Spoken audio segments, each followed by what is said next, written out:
are back to cover the actors that have led us into the mysterious world that is Hollywood. Here is part 2 of the top 10 actors who tried to warn us about Hollywood celebrities. Rebecca Ferguson has caught the attention of internet sleuths. She is one of the internet's favorite celebrities right now, so when she revealed that she was once screamed at on set by an unnamed but famous actor, fans are quick to scour her past films and point fingers. Many fingers are pointed at Hugh Grant. TV host and actor Jon Stewart did let us know that Grant's on-set behavior wasn't the nicest in a 2012 interview. Stewart said the actor would never be welcome back on the show he had been working for at the time. He also remarked that Grant was giving everyone grief the whole time and he's a big pain in the I'll let you finish that sentence yourself. Grant himself has admitted to his set tantrums. In an interview with Total Film magazine, Grant admitted that while on the set of the movie Dungeons & Dragons: Honor Among Thieves, he lost his temper with a woman in his eyeline on the first day of filming. He went on to say, "I assumed she was some executive from the studio who should have known better.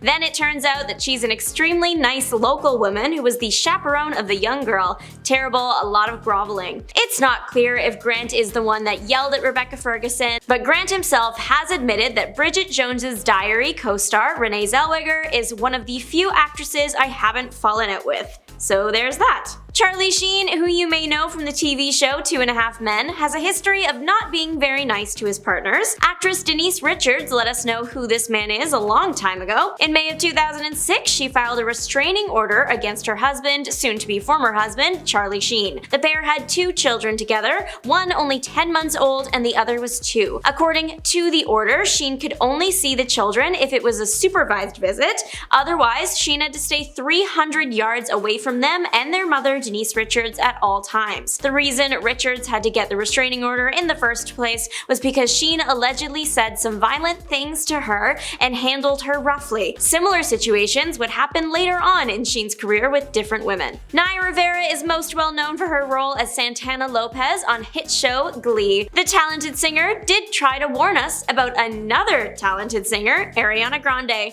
specifically Ariana's dating habits. Ariana is in hot water right now because of her relationship with fellow Wicked co-star Ethan Slater and the messy timeline of when they got together and whether or not there was infidelity. Ariana's dating history hasn't really helped her case in this particular case, and Naya provided some insight on her history thanks to shared ex Big Sean. Naya and Big Sean were engaged in 2013, but there were rumors that everything wasn't going well. Naya actually confirms this in her book, Sorry Not Sorry: Dreams, Mistakes, and Growing Up. She wrote, "We'd been fighting for 5 days straight while he was traveling, and then on the one day that he was back in LA, he said he didn't want to see me. But Big Sean was her fiance, and Naya didn't just want to give up. She had a key to his house and she was gonna use it. She did go to his home and let herself in to presumably try and find Big Sean to work things out, but she was met with a pretty big surprise." She writes, "Guess what little girl is sitting cross-legged on the couch listening to music? It rhymes with Shmariana Schmonday." Even though she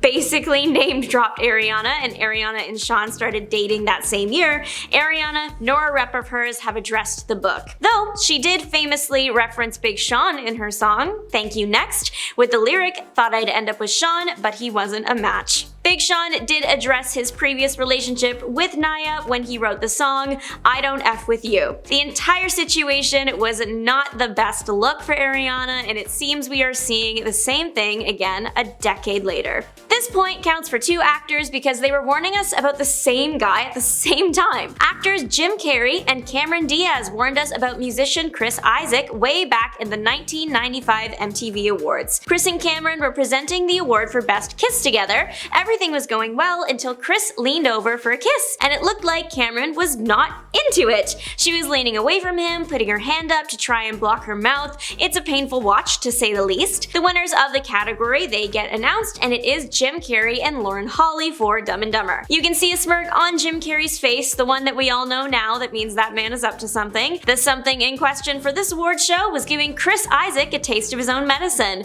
While Cameron passed the award to Lauren, Jim and Chris shared a quick kiss. Much like how Chris grabbed Cameron, Jim grabbed him. The camera doesn't catch the side angle, it's switched from that pretty quick, so we don't know if it was a real kiss, but Chris is seen wiping his mouth after and looks a bit more uncomfortable than before. As Lauren starts her acceptance speech, Jim can be seen smirking and smacking his lips, so I'll let you decide what you think went down. Jim Carrey and Cameron Diaz did know each other before this moment. They had starred in the 1994 film The Mask together. Chris Isaak got into more trouble years later. In 2015, he was a judge on The X Factor and went on a bit of a rant with some colorful wording towards another judge after they had made a comment towards a performer. A lawsuit was filed against Isaak in 2013 by a former technician that went on tour with him. The people Isaak associated with while on tour were allegedly not the nicest either and used some homophobic language towards the person who filed the suit. It's not clear though if Isaak was part of that specifically. Kayne West has been making headlines for a long time now, but not always for the best reasons, especially lately. Kanye has been making some pretty controversial statements about the history of black people in America, saying certain 400-year-long bad parts sound more like a choice to him, but Kanye has always exhibited some slightly unhinged behavior and said some wild things. That 2009 VMAs moment with Taylor Swift is probably the most famous example. He was literally just a guy in the audience, not a presenter, not performing, just in the audience.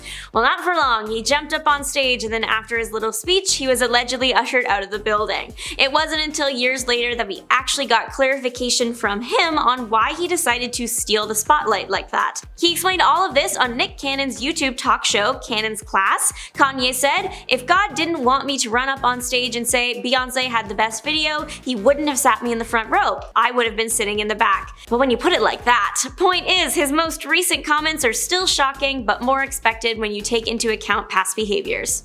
Jennette McCurdy also had some information to share about Ariana Grande in her own book, I'm Glad My Mom Died. Jennette worked on the Nickelodeon show Sam and Cat with Ariana. Both girls had starred on different shows before this one, with McCurdy as Sam and iCarly and Grande as Cat and Victorious. They combined forces in Sam and Cat, keeping their same characters from before. It was slated to be a hit show, however, right as they were filming season 1, Ariana's music career started to take off and suddenly she wasn't on set much. McCurdy's book details how Grande used to regularly miss filming. According to the book, Ariana was missing filming to go sing at award shows, record new songs, and do press for her upcoming album, while in McCurdy's own words, she said she had to angrily hold down the fort. McCurdy does admit that a lot of her ill will towards Ariana was rooted in jealousy. She was jealous of the fact that Ariana was able to miss filming, and McCurdy hadn't had the same opportunity to do that when she had asked to do that in the past. McCurdy writes that she had to turn down 2 features she had booked while working on iCarly because the team for the show wouldn't write her out of the episode so she could go and film. However, while filming Sam and Cat, Ariana would sometimes miss up to a week at a time. McCurdy writes, "The week where I was told Ariana would not be here at all and that they would write around her absence this episode by having her character be locked in a box? Are you kidding me? So I have to turn down movies while Ariana's off whistle-toning at the Billboard Music Awards?" Continuing with, "This is what it is. Ariana misses work in pursuit of her music career while I act with a box." Apparently, what really made McCurdy dislike Ariana and feel really jealous was when Ariana told McCurdy that she had spent the previous evening playing charades at Tom Hanks' house. That does sound like the perfect evening, but McCurdy did further write that this moment was what took it too far, and that after this, every time she misses work, it feels like a personal attack, which implies Ariana continued to put the show on the back burner. The 2014 elevator video of Solange and Jay Z has now gone down in celebrity history. She gets physically aggressive towards Jay Z while Beyonce watches without getting involved. The altercation happened after a Met Gala after party that year. It started with just verbal aggression on her part before turning more physical. Shortly after the incident, the trio involved released a joint statement basically saying that they love each other and are working through it all together. Even with the statement, everyone wanted to know exactly what had caused the entire thing to happen in the first place. Some people were saying Jay-Z said something inappropriate, some were saying outside individuals had made comments beforehand and the elevator was just the pot boiling over. Many people believe it was due to Jay-Z's infidelity, and that is the leading theory today. He did admit to cheating on Beyonce a few years later in 2018. Chris Brown has been a menace, derogatory, for as long as he's been well known. Rihanna warned us about the type of person he was back in in 2009. If you have kept up with celebrity gossip, you probably know that Chris Brown was not very kind to Rihanna, and pictures of his aggression went viral. That wasn't enough for some people, and Brown was still outperforming around the world. Well, it actually was enough for the UK. They denied him a visa in 2010 because of the incident, but this is just the most well-known of his many antics and meltdowns. He's done a lot, like wear racially insensitive Halloween costumes, really racially insensitive ones. He's allegedly attacked other celebrities, violated restraining orders, been arrested a few times, investigated by police, sued, accused of SA, pandemic partying, and even owning a restricted species of monkey. But he made headlines again recently for SA charges. The lawsuit has since been dropped, but it was for $20 million. You might know Bob Guccione from the 4-part limited series on A&E, Secrets of Penthouse. Bob owned the adult magazine Penthouse. The series is about living with him and all the horrible things he did. You also might know him as he was one of the big guys Pamela Anderson and Tommy Lee sued over their adult tape. Now, we see this man for the terrible person he was, but there were always signs. The adult tape thing didn't happen until 1995 or 1996, and a limited series came out in 2023. But way back in 1989, adult film actress Anika De Lorenzo filed a lawsuit against Bob for harassment claims of the adult nature, alleging that he coerced her to engage in activities with business partners and associates. She did win the case and was awarded $4 million. But unfortunately, no one really listened to this entire situation, and Bob didn't suffer much from it. This was barely a dent in his fame or fortune at the time. He was at one point considered one of the richest men in the US and owned the biggest penthouse in New York, but filed for bankruptcy protection in 2003. The man was also known for publishing compromising, mostly clothingless pictures of celebrities and other public figures without their consent. That's why Pamela and Tommy were so worried when they found out he had a copy of their tape. He passed away in 2010. Thanks so much for watching and listening, everyone. I'll see you later. Have a great rest of your day. Bye!